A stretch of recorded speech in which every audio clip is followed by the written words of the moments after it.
Oh, you want to watch me record the tutorial? Yeah. Or do you want to be in the tutorial with your voice? Yeah. Okay. Today my dad is going to dream Procreate. Yeah, today I'm going to teach my 7-year-old son Procreate Dreams. This is an animation app, so you can join us when we are learning. Okay, so admin. So we open the app by going to App Store, downloading it first, Procreate Dreams. And Procreate Dreams is not just a drawing app, it's also an animation app.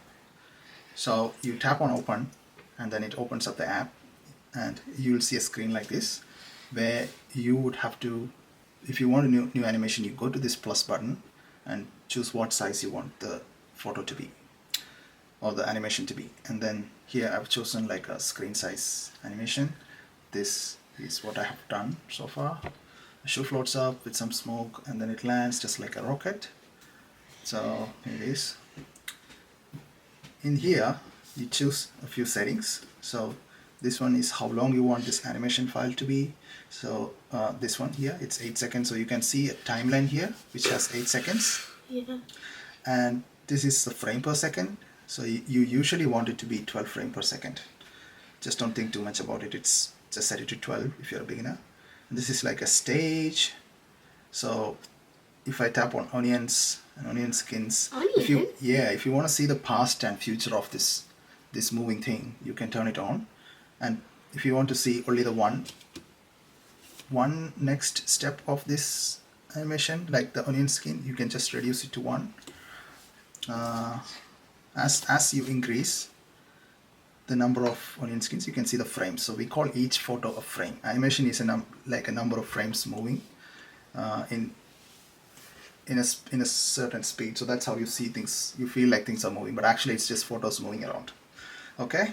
It's because it's going super fast. Yeah, it's going super fast. And then you have timeline here. You can set how to play the movie. So if I play a movie like, if I want to keep playing again and again, I can set it to a loop, a one shot.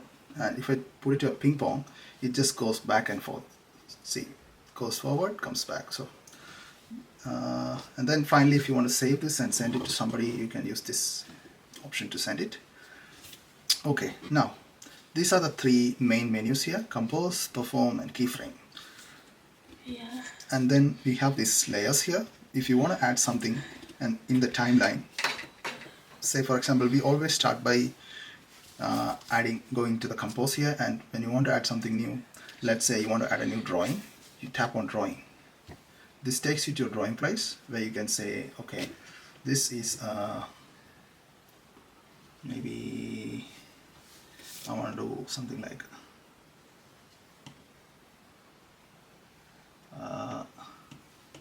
pattern.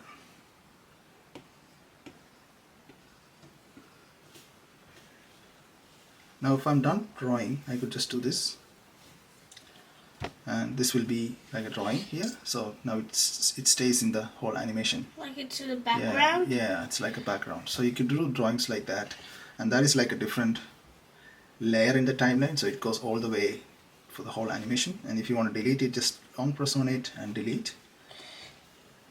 Now if you want to make something move and also draw, you need to tap something called flipbook. So flipbooks brings up this animation timeline into a place where you can actually keep drawing. So if you want to draw this here, and then we should probably need to turn on the onion skins.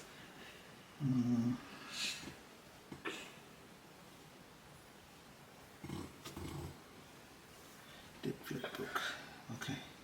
So now we can see where the image was. So now we can draw one frame by frame, and that actually starts to animate. Okay. So if you draw more and more things, you could make them animate.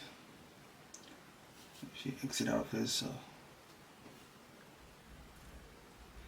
in the animation place at the beginning, and then this happens. So I have a photo of a shoe here. So in my case, I drew this in Procreate and dragged it over here, and then I went to the keyframes, and for the shoe to go up and float up, you can tap on this shoe, set a keyframe. So keyframe is an easy way to do the animation. You just tap on the part where you want to start something, and you add a keyframe. So this is a keyframe of its location, and when you make some changes to that location and add another keyframe here, it goes from its location, which is here, over and floats up to the top. And that's how, using different tools and different layers here. See, you can see a smoke layer, which I drew hand by hand, one by one, frame by frame, using flipbooks. So this gives the effects of smoke, and this shoe floats. All of them was done end to end like that. There's a lot of layers. Yeah, there is. Okay.